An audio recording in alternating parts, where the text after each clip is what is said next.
Bonjour à tous, alors aujourd'hui une vidéo très rapide pour vous présenter ce qui a été fait au niveau et design et sculpture, parce qu'on a deux personnages qui ont été achevés. Au niveau de la sculpture, on a la jammeuse qui est achevée, donc ce qui veut dire que le pack maintenant va bientôt être disponible, parce que là on vient d'envoyer aujourd'hui même les figurines chez GRX, donc quelques semaines le temps que tout ça soit moulé, et puis on va enfin pouvoir avoir le premier starter pack pour la caravane, et donc on va augmenter pour la première fois de 2 figurines. Donc moi c'est vraiment un truc qui m'emballe assez d'avoir pour une fois pu envoyer 2 figurines chez GRX. Ça veut dire qu'on augmente un petit peu la cadence et que je vais pouvoir, comme j'en avais parlé, contacter un nouveau sculpteur pour tout doucement commencer à faire des sorties un petit peu plus régulières et pouvoir comme ça augmenter un petit peu le rythme. Donc moi je suis vraiment super emballé par ça, et maintenant il va être temps de découvrir la jammeuse. La voici. Du coup, comme vous pouvez le voir, on a un sculpt qui est vraiment, je trouve, qui est vraiment un petit peu différent de tout ce qu'on a fait pour le moment. C'est un sculpt qui est très dynamique. Premier personnage donc féminin de Warband, et je trouve vraiment qu'il est assez réussi. Bon, c'est pas, vous n'allez pas retrouver là une figurine super sexy comme on peut en avoir dans certains jeux. Nous, on est dans ce côté un petit peu malaisant du cyberpunk, très mécanique. On a ces prothèses de jambes qui ressemblent très fort à ce que peut avoir l'analyste. On a vraiment un personnage qui a son look à elle. Elle est ancrée dans la caravane, mais elle est un peu plus agressive, un peu plus sportive que les autres personnages. Le sculpt est vraiment nickel, et vraiment au fur et à mesure des sculpts, moi à chaque fois que je l'ai en main, il y a vraiment un gros up au niveau de la qualité par rapport au moment où je l'ai en photo, parce qu'on n'a pas l'effet de grossissement de la photo. Une fois qu'on a la figurine en main, les petits défauts vont plus être perceptibles, parce que à l'échelle 1.1 c'est vraiment tout petit, et on va se rendre compte vraiment que le travail de luxe, à mon avis, sur cette figurine va rendre vraiment bien. Donc moi je suis vraiment super impatient de l'avoir entre mes mains et de l'ajouter une nouvelle figurine à la collection Warband. On passe maintenant au design qui a été réalisé par Thomas. J'avais teasé un petit peu lors de la vidéo précédente déjà une image. Et voilà, c'est le premier big guy du jeu, donc il fallait quelque chose qui en impose vraiment, il fallait un design qui soit vraiment aux oignons, et on est parti sur plusieurs petites recherches, mais au début Thomas il faisait des personnages assez baraqués, et moi l'oignon je veux vraiment qu'il soit plutôt massif, plutôt ventripotent. C'est vraiment un personnage dont on doit sentir le poids, il est avec sa grosse masse, mais c'est un peu un lourdeau, il est pas très agile, il est à son rythme, il se met pas en colère très vite, et pourtant on a envie de le mettre en colère.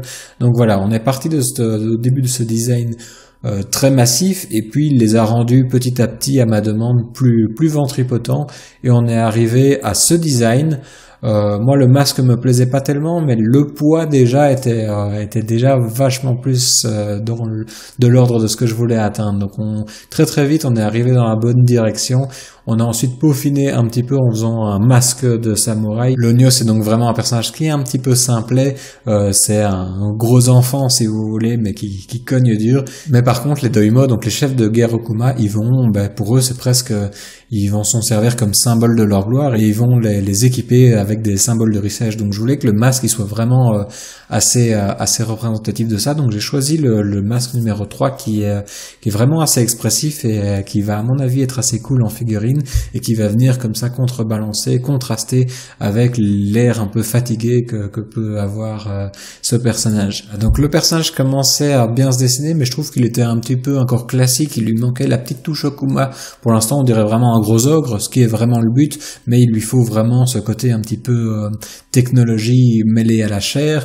Là pour le coup on a décidé de ne pas mêler trop de technologie, parce que là pour l'Oignon on est vraiment à la pointe de la technologie, et donc en fait il faut qu'elle soit pas tellement visible, parce que elle est vraiment très high-tech, c'est intégré dans sa peau, donc on doit pas tellement la voir. Par contre ce qui va être mêlé à sa chair, c'est tout le côté ornemental, et donc Thomas a eu cette idée de lui faire des espèces d'épaulettes intégrées à la chair qui sont un peu ornementales. On est venu récupérer la forme carrée qui se retrouve toujours dans cette faction, et il lui a aussi mis des visages qui vont faire écho donc au masque de l'Oignon.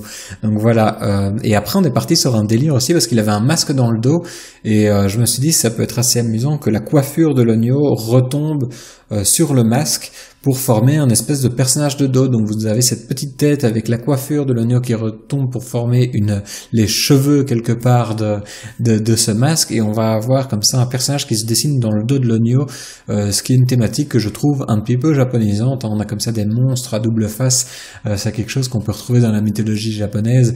Du coup je trouvais ça assez cool d'avoir ce thème qui est suggéré, hein. C'est vrai, on va pas abuser là-dessus, on va pas vraiment mettre un deuxième personnage dans son dos, mais quand vous allez tenir la figurine de dos, il va y avoir ce petit visage avec cette petite coiffure qui se dessine, et ça va être assez cool. Et enfin il nous restait à designer l'arme de l'oignon. C'est un kanabo, donc une énorme masse, parce que l'oignon forcément ça fait référence au démon Oni, donc il a le masque, il a la masse qui sont vraiment donc le kanabo qui sont vraiment des points très très reconnaissables de cette figure mythologique japonaise, et l'oignon c'est un détournement de ce personnage. Thomas a donc fait quelques propositions, et très très rapidement j'ai choisi la première version qu'il avait faite avec tous ces petits rectangles qui vont à nouveau rappeler la forme carrée de la faction. Et finalement, il nous restait à mettre l'oignon en pose. On a pas mal galéré parce que il faut savoir que ça va être une des figurines les plus grosses. Le Rona, par rapport à lui, il va avoir une bonne grosse tête en moins, voire même encore moins que ça. Ça va être vraiment un big guy, vraiment un grand bonhomme. Mais par contre, le système de cases de Warband fait qu'on peut pas le mettre sur des socles plus grands. Ce qui veut dire qu'il devait être assez réduit. Il peut pas avoir des postures trop ouvertes. Sinon, il allait trop dépasser du socle. Du coup, on l'a fait en train de marcher comme ça. On a un petit peu galéré pour trouver une bonne position, mais voilà, ça lui donne une position quand même assez imposante, assez massive, mais quand même il a l'air confiant, il a l'air tranquille, il avance sur le champ de bataille, et c'est un personnage qui sent pas trop la douleur, donc on devait sentir qu'il était pas trop inquiété et qu'il va avancer comme ça. Bon, on sait jamais. Moi, si jamais on refait une sculpture de l'oignon, moi j'ai envie d'en faire aussi une version énervée. Ça peut être ultra cool parce que c'est un personnage que vous avez envie de passer en panique. Mais bon, avant d'avoir le budget pour avoir de deuxième figurines, à mon avis, ça va déjà nous amener à la deuxième édition du jeu, donc c'est pas du tout pour tout de suite, et ce sera peut-être pas du tout le cas, hein. C'est juste en créant ce design, moi j'ai envie d'en voir une version énervée, mais pour l'instant, voilà, il était important qu'on fasse ressentir que c'est un personnage un peu pâteau, un peu lourdeau, donc on est plutôt parti sur le côté un peu flemme de la force, et à savoir, je pense que Lux va devoir vraiment prendre pas mal de liberté au niveau de la pose pour celui-ci, pour vraiment qu'il rende au mieux, mais je lui fais vraiment confiance. On va arriver à quelque chose de cool.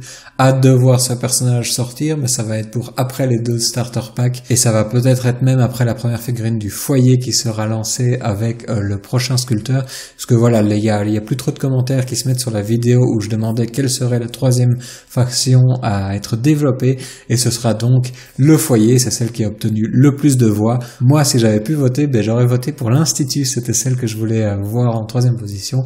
Mais bon, ça fait partie du jeu. Vous avez l'air d'avoir vraiment envie de voir cette faction fanatique de gros chevaliers armurés pyromanes. Donc ça va être une faction intéressante à développer. Et puis au niveau de narratif, il y a pas mal de chroniqueurs qui sont intéressés par cette faction.